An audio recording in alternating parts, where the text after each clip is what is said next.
New Agers refuse to acknowledge the reality of what it is that they actually believe in.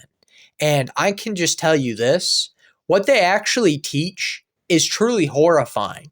They think it's supposed to comfort them. Have these people put no thought into what they actually believe? Because it's not comforting in the slightest. What the New Agers teach is that they are this being called the All. Now, they say that nothing exists outside of the All. And if anything did exist outside of the all could not be what it is. It could not be the all. And they call this non dualism. Christianity, for example, teaches what would be called dualism, that God is separate from man, God is separate from creation. He and creation are not one mix. There is a concrete division, a true division between the two. Unlike in non dualism, in which that would not be the case. So, how is it that you have reality, the physical world, in this non dual existence? Well, what New Agers teach is that since nothing can exist outside of the all can only create within its own mind. So they say that the physical world is nothing more than a mental image, a holographic mental projection from the all. And that would even include ourselves. And that's why New Agers say that they are divine. And they constantly talk about ascending to your higher consciousness, and they constantly talk about oneness. That's why they say all that, because they believe that there is a true through line from them to the all. And if what they're saying is true, then there actually would be, since we're nothing more than schizophrenic alternate mental projections of the all. We're just the all playing a part, playing a character that it created. And that's where New Agers tend to stop talking about the totality of the all itself. But we should ask, why is it even doing this? Because since they teach that the all is pure bliss, happiness, and love, that the all is so much more good and so much better than we can even comprehend in our deluded state that we live in, well, why is it even doing this in the first place if that's infinitely better? And keep in mind here that they also say that this is not even the first time that the all has done this. They say that the all has done this an infinite amount of times, that the all has created everything in its mind and deluded itself into believing it's trillions upon trillions of different life forms that exist out there. And then the all gradually reawakens from its self-imposed delusion, and then it gets back into the full cognizant state of itself, only to do it all over again. They say it's happened an infinite number of times and will continue to happen an infinite number of times. Well, the truth is quite simple. It's because the all is so terrified of its own existence that it has to do that. I mean, what other reason could there be? If being the all is so great, why would it need to delude itself and torture itself in such a disgusting and perverted way? It's because it's better than the alternative. The all cannot stand to acknowledge what it actually is for any long period of time, because the all knows its existence is terrible. It can't move. It can't do anything. There's nothing to love it. It is the only thing that exists. It has no body. It only has a mind that can't do anything truly other than exist.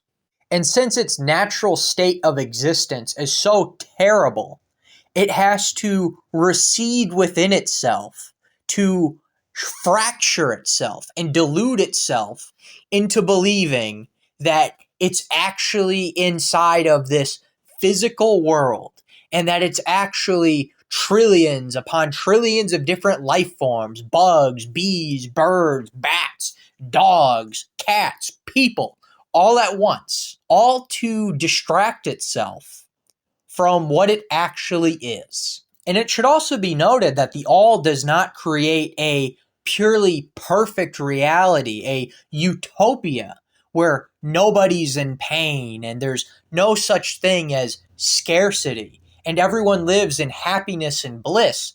No, the all intentionally chooses to torment itself. The all has decided that it needs to feel what it's like to be skinned alive, to be burned, to be stabbed, to be shot, to have your organs ripped out, to pass kidney stones.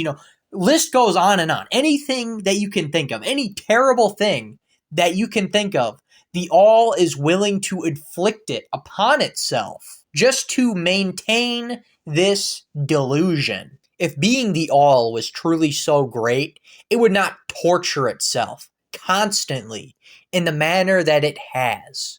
Because if we're being honest here, that's the only thing that could keep this delusion going.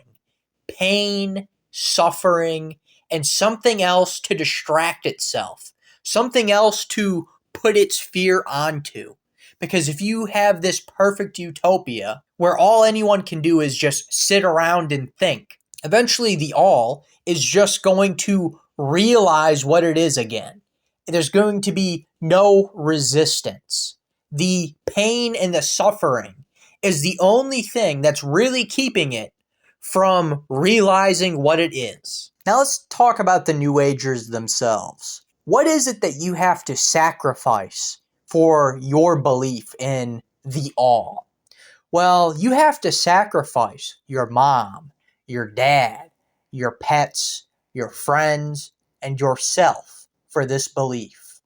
You have to sacrifice their very existence in your mind just to believe that you are the all. Just because you want to believe that you have some sort of inherent divinity to you.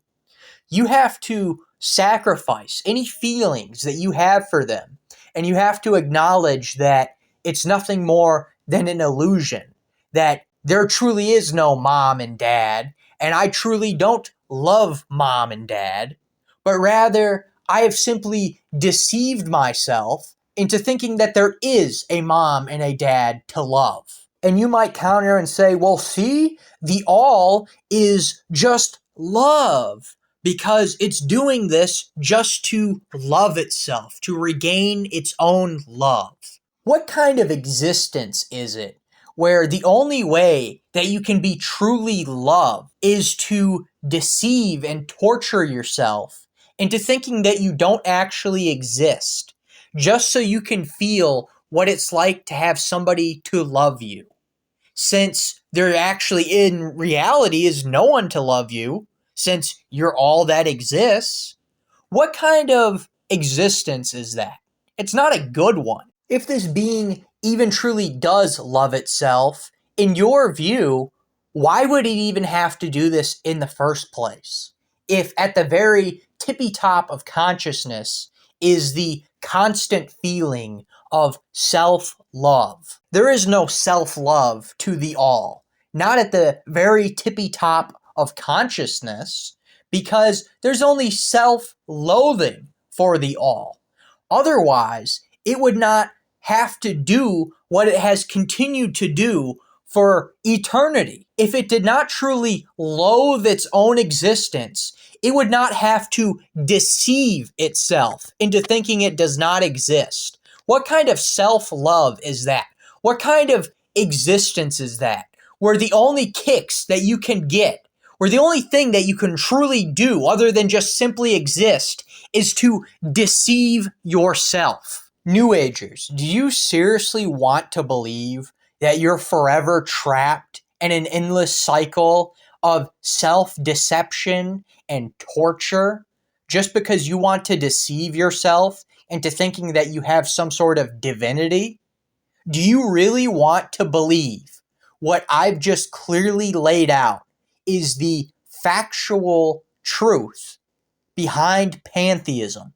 Do you really want to believe that over the self-evident truth that Jesus Christ is God, that he created us, that he is not us, that we are separate from him? Do you really want to believe that over believing in Jesus? And the real sad part is, at the end of your life, after you die, you're going to find out that you've just been deceiving yourself into your belief this entire time. You're going to wind up dropping into hell because you're not saved. And you're going to find out that the all was nothing more than a doctrine of devils, that it was a lie. And you're going to be burning for eternity because you wanted to deceive yourself into believing that you were divine. But it doesn't have to be this way. You can repent of your pantheism. You can choose to believe in Jesus Christ, and you can get saved by simply putting your faith in him. And if you put your faith in Jesus Christ, God himself, you will not go to hell. You will receive everlasting life, and you will go to heaven when you die. And the sad truth behind it all is what I've just laid out to you is the self-evident reality itself. And you've had to deceive yourself into pantheism to begin with. Why do you even want to believe that you are divine? Because if we're being honest here, it's really just an excuse. And it's an excuse to go do evil things. It's an excuse to follow after your own lust, to do drugs, to go out and say, well, there's no actual morality in the grand scheme of the all, so I can just do whatever I want. And I just have to say, is that the lie that you want to tell yourself? You really want to deceive yourself into believing in the all just so you can commit some sins before you die? It's complete and utter foolishness, and you know it.